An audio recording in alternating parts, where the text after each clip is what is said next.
Shalom saudaraku, apa kabar pagi ini? Saya berharap kita semua dalam keadaan sehat, sejahtera, dan tetap semangat. Renungan singkat pagi ini saya beri tema Comfort Zone adalah tempat yang paling berbahaya. Saudara, kenapa masalah itu menjadi besar dan kenapa hidup kita menjadi berat? Saya ketemukan bukan masalah yang membuat hidup kita ini menjadi berat, tetapi yang membuat hidup kita menjadi berat karena ketidakrelaan hati kita untuk menerima masalah. Kita sudah terjebak oleh zona nyaman kita, sehingga tanpa terasa kita sudah mencintai keadaan yang seperti itu, sehingga ketika zona nyaman kita terusik, bahkan kita terusir keluar dari zona nyaman, kita merasa takut, kita merasa ada masalah yang berat dan besar terjadi. Padahal sesungguhnya kita sadari bahwa zona nyaman itu adalah tempat yang paling berbahaya. Saudara ingat Daud. Daud ketika dia ada di medan peperangan, dia selalu tangkas dan dia selalu berkemenangan. Daud ketika dia dikejar-kejar oleh Saul, dia tetap survive. Tetapi ketika dia ada di zona nyaman, ada di comfort zone-nya, maka Daud jatuh. Dikatakan oleh Alkitab ketika zaman orang-orang berperang pada waktu itu, Daud memilih untuk tinggal di istana.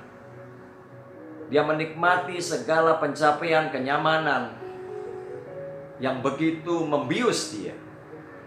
Ketika dia bangun tidur di sore hari, dia berjalan-jalan di soto istana, dan dia melihat Bathsheba sedang mandi. Maka jatuhlah Daud melakukan dosa perzinahan bahkan pembunuhan.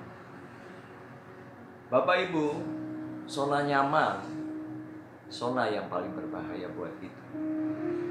Jadi kalau sekarang saat ini kita merasa ada masalah yang berat, ada masalah yang besar, kehidupan kita merasa terganggu dengan adanya PSBB atau physical distancing ini karena COVID-19, maka seharusnya kita bersyukur. Tuhan punya rencana yang luar biasa buat kita. Kalau kita harus keluar dari kebiasaan kita yang enak selama ini, yang nyaman, semuanya bisa berjalan dengan baik, dan sekarang tiba-tiba runtuh, segala planning kita rasanya sudah tidak berdaya lagi, dan kita saat ini tinggal diam di rumah saja. Maka ketahuilah, inilah waktunya kita sebetulnya untuk mulai menata ulang dan bergerak bersama Tuhan. Saudara, jangan harapkan waktu ini bisa cepat berlalu, tetapi yang kita mesti lakukan adalah siap sedia. Di dalam Matius pasal 26 ayat 41 jelas Tuhan Yesus berkata, berjaga-jagalah dan berdoalah supaya kamu tidak jatuh dalam pencobaan.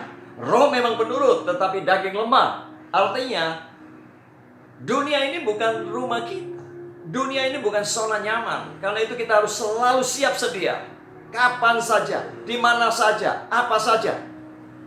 Kita harus berjaga-jaga dengan berdoa. Saya percaya kalau kita siap berjaga-jaga dan berdoa, apapun yang terjadi dengan dunia ini, sekalipun skenario ke depan lebih buruk, kita tetap survive.